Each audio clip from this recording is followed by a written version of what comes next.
bonjour. On va parler Bonjour. du côté opérationnel du Rafale. Le Rafale sur le terrain, comment ça se passe exactement?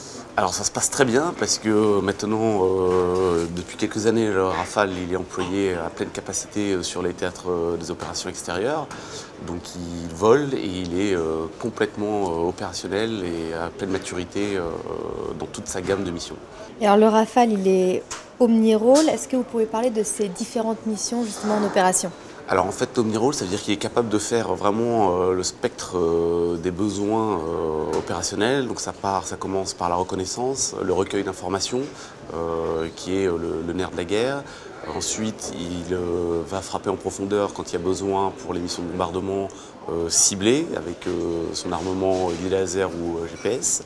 Et également, il assure sa propre protection aérienne puisqu'il a une capacité RR qui vient se lier à tout ce panel de missions.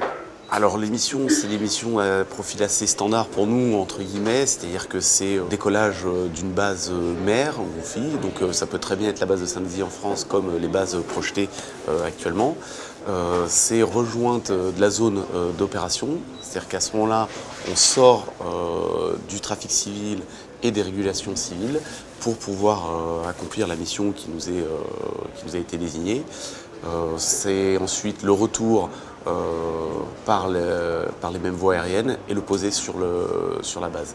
La mission en moyenne dure entre 6 et 7 heures de vol avec un maximum de temps sur le théâtre de manière à pouvoir être le plus efficace et répondre à tous les besoins, que ce soit des troupes au sol ou des besoins de l'état-major.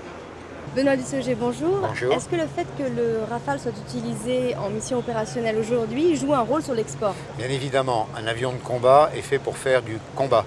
Donc la démonstration que cet avion est et fait des opérations de combat est évidemment un argument majeur à l'exportation.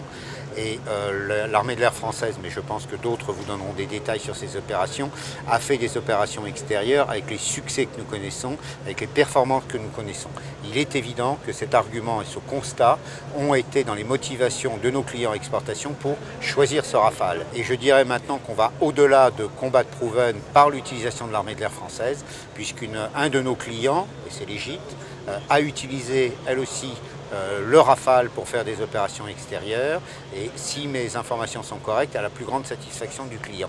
Donc c'est un argument à l'exportation majeur et qui nous permet de conclure aujourd'hui que le Rafale est opérationnel et mûr. Toute notre concurrence ne peut pas dire la même chose et nous sommes complètement maintenant en mesure de livrer à notre client non seulement un avion complètement développé, un avion sûr, un avion sécurisé, un avion certifié qui vole bien, mais un avion qui est capable de conduire les opérations pour lesquelles il a été dessiné et la démonstration en a été faite.